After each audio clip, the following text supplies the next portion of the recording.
देखिए सर, जैसा कि आपको पता है कि आज एमईए ने औपचारिक तौर से कहा कि 9000 के आसपास इंडियन सिटीजन जो है वो ईरान के अलग अलग शहरों में पढ़ते हैं। जहां तक छात्रों की संख्या का ताल्लुक है, 3000 के आसपास भारतीय छात्र वहां अलग अलग शहरों में, जिसमें तेहरान, मशहद, शिराज, अरक और बाकी अन्य जगहों पे जो है पढ़ाई करते हैं। सब लोग जो इसमें है वो मेडिकल कोर्सेज की पढ़ाई करते हैं, एमबीबीएस की पढ़ाई करते हैं। और इन 3000 में से 2000 कश्मीर घाटी के अलग अलग हिस्सों से है, चाहे वो सेंट्रल कश्मीर से है, साउदर्न कश्मीर से या नॉर्थ कश्मीर से है।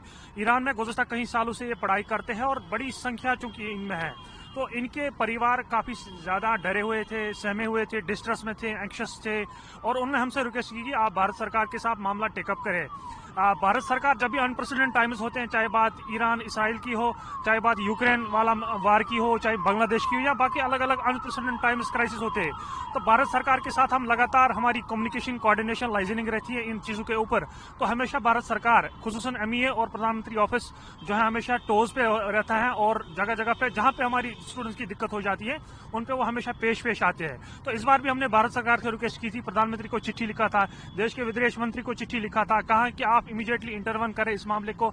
और जो हमारे बच्चे अलग अलग शहरों में फंसे हुए हैं, उनके परिवार परेशान है, उनके परिवार डिस्ट्रेस में है, उनको जल्द ही भारत इवैक्यूएट लाया जाए, क्योंकि इनके जो परेशान है परिवार, उनको सयाफ रिलीफ मिल जाए। तो भारत सरकार ने औपचारिक रूप से हमें कल इन्फॉर्म किया कि भारत सरकार एक बाज़ाब्ता तौर अपने स्टूडेंट्स को उनके लिए एक बाज़ाब्ता तौर ऑपरेशन जो है लॉन्च कर रही है। क्योंकि इसमें काफी सारे पेरेंट्स का जो है कहना था कि इनको कहा गया कि आप अपने ही विदाउट सेफ्टी सिक्योरिटी उनको फराहम नहीं किया गया है और किया जा रहा है, जिसको लेके जो है हमने मिनिस्ट्री से मामला टेकअप किया था। और बाज़ाब्ता तौर उन्होंने कहा कि सुरक्षा में उनकी कोई चूक नहीं होगी, सेफ्टी सिक्योरिटी जो एयरपोर्ट तक जाने के लिए रास्ते हैं उसको जो है एम्बेसी और एमईए ऑफिशियल टोज पे हैं, और वो उसको जो है मैनेज करेंगे। हमने भारत सरकार को रिक्वेस्ट में कहा था कि या आपकी कॉन्स्टिट्यूशनल और मॉरल ऑब्लिगेशन है कि आप अपनी शहरियों की जो सुरक्षा है उसको यकीनी बनाए। तो भारत सरकार की तरफ से बाज़ाब्ता तौर कम्युनिकेशन आया, उन्होंने वहां रिस्पॉन्स किया और कहा कि जो छात्रों की जो सेफ्टी है, सिक्योरिटी है, उसको प्रायोरिटाइज किया जाएगा। और आज औपचारिक रूप से हमें कहा गया कि इवैक्यूएशन प्रोसेस अंडर वे है। हालांकि आज सुबह 8 बजे वहां से फ्लाइट एक निकलने वाली थी, लेकिन उन्होंने फिर वो जो सारा प्रोसेस है वो फिलहाल के तौर पे होल्ड रखा है। वो इस वजह से होल्ड पे रखा गया है क्योंकि वहां जो एयरपोर्ट उसमें जो है क्लोज थे, एयर स्पेस क्लोज थी, उसको लेकर रात देर गए उसको खोला गया।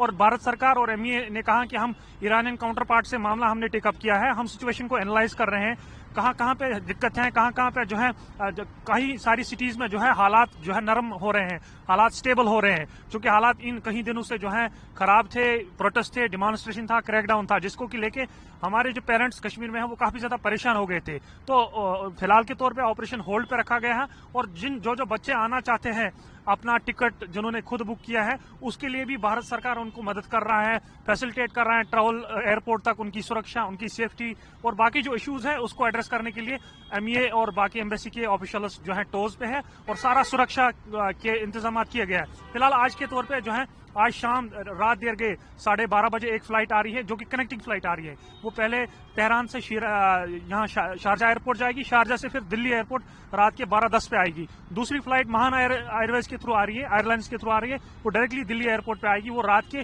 2:30 बजे के आसपास होगी। कुल मिला के 2 फ्लाइट्स हैं, और इन 2 फ्लाइट्स में पिलग्रिम्स भी हैं और इसमें जो है हमारे स्टूडेंट भी मौजूद हैं।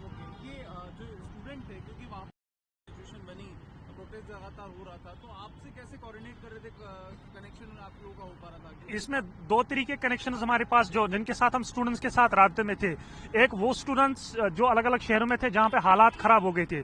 इसमें एक ग्रुप वो था जो इराक बॉर्डर के पास जाता था हर 2 दिन बाद, जो वहां कोऑर्डिनेट कर पाता था इंटरनेट के जरिए से, थोड़ा बहुत इंटरनेट कनेक्शन मिल जाता था, तो वो हमसे जो है इंटरनेट के जरिए से जो है कनेक्ट थे। क्योंकि हमारा जो जम्मू कश्मीर स्टूडेंट एसोसिएशन का वहाँ चैप्टर है, उसके जो अधिकारी है वो हमारे साथ फोन पे टच में थे, जो कि वहाँ एमईए और एम्बेसी के ऑफिशियल्स थे, वो उनके साथ कोऑर्डिनेशन में थे इवैक्यूएशन के हवाले से। और जो यहाँ स्टूडेंट्स के कंसर्न थे, पेरेंट्स के कंसर्न थे, वो उनको हम बताते थे, वो उधर ब्रीफ करते थे।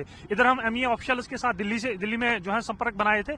तो कहने का गर्ज था, तो इसमें जो है इसमें कांस्टेंट कोऑर्डिनेशन और कम्युनिकेशन था, ताकि किसी भी लेवल की चूक ना हो, ताकि सुरक्षा जो है, जो सेफ्टी हमारे छात्रों की है, हमारी पिलग्रिम्स की है, हमारे जो काम करने वाले की थे, उसको यकीनी बनाया जाए। स्टूडेंट्स की संख्या ज्यादा है पिलग्रिम्स से? जाहिर सी बात है, इसमें स्टूडेंट्स की संख्या कश्मीर से 2000 है, कुल भारत से जो है 3000 के आसपास है। उसके बाद भी कुछ आपकी बातचीत हुई, क्योंकि 9000 के करीब बताए जा रहे लोग हैं, तो बिल्कुल बिल्कुल, आज भी 3 बार दिन में बात होगी। जो अलग अलग शहरों में अरक हैं, जिसमें शिराज है, मशहद है, तेहरान है, जो है आने वाले दिनों में जो है आएंगे, और उसके लिए भारत सरकार उनका इवैक्यूएशन ऑपरेशन को लेके वो सिचुएशन को एनालाइज कर रही है। ईरानियन गवर्नमेंट से जो है कोऑर्डिनेट कर रही है कि किस प्रकार से हम जो है इवैक्यूएट करेंगे स्टूडेंट्स को।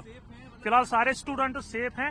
अलबत्ता 2 दिन पहले कुछ दिक्कत हो गया था, कुछ प्रोटेस्टर्स ने कश्मीर घाटी के 2 स्टूडेंट्स को असॉल्ट किया था, और एमईए की तरफ से फिर वहां मामला टेकअप किया गया था। सारे स्टूडेंट स्टेबल हैं, सुरक्षा की उसकी यकीन दहानी की गई है, और कोई भी स्टूडेंट, चाहे वो भारतीय हो चाहे पर्टिकुलर एक रीजन से कश्मीर से हो, सारे स्टेबल हैं, सारे जो हैं सिक्योर हैं। कोई भी इस प्रकार का कोई दिक्कत नहीं है उनको।